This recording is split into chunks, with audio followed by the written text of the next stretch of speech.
Okay, so I'm still waiting on a couple of parts for my front axle. I'm actually waiting on a new yoke for the 30. In the meantime, though,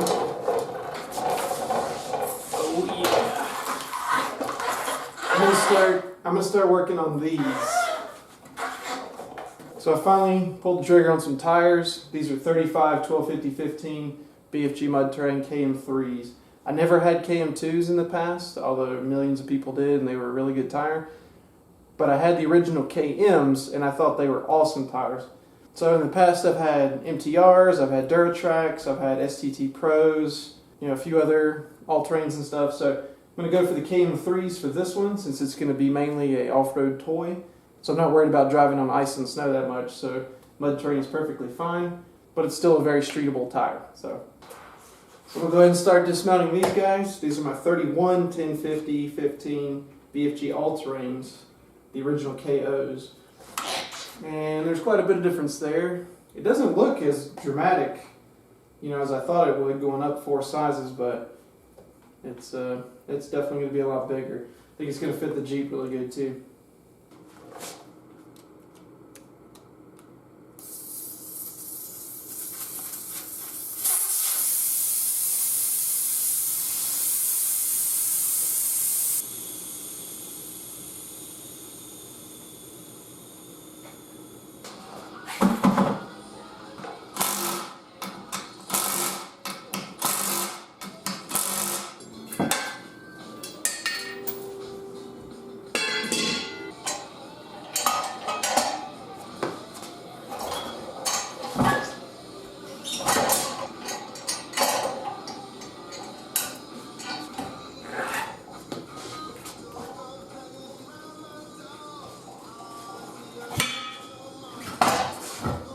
I used airsoft pellets as my balancing beads for these 31s originally. There's 4 ounces in there, and they still look perfectly fine. So I'm going to add 2 more ounces, and I'm going to run 6 ounces per tire for the 35s. So I'm just going to reuse these, or I'll put them away. I've already got some other airsoft BBs measured out.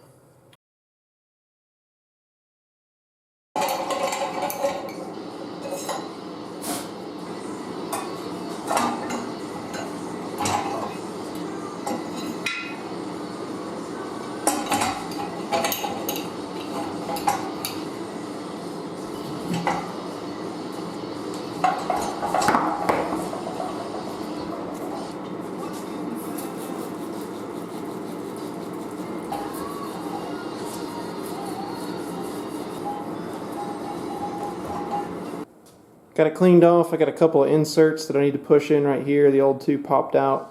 No big deal. Then I'll run a tap through the other ones. Make sure they're all good to go.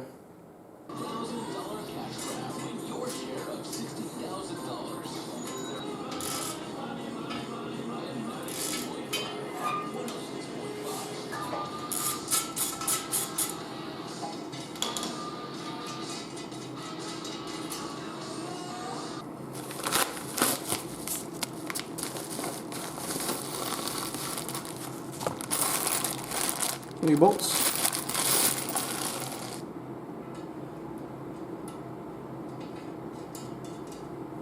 Yeah, there's a few that need to have a tap run through them, so I'll do that real quick.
there's 20 psi.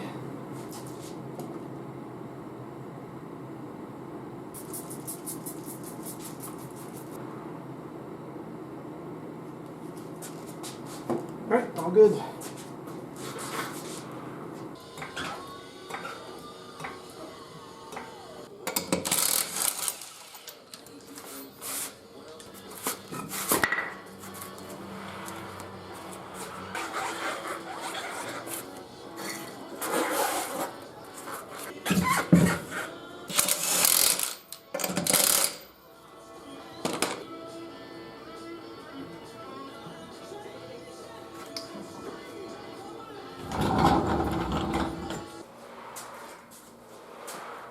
Alright, I'm finally done with the beadlocks. So I got my 35s on.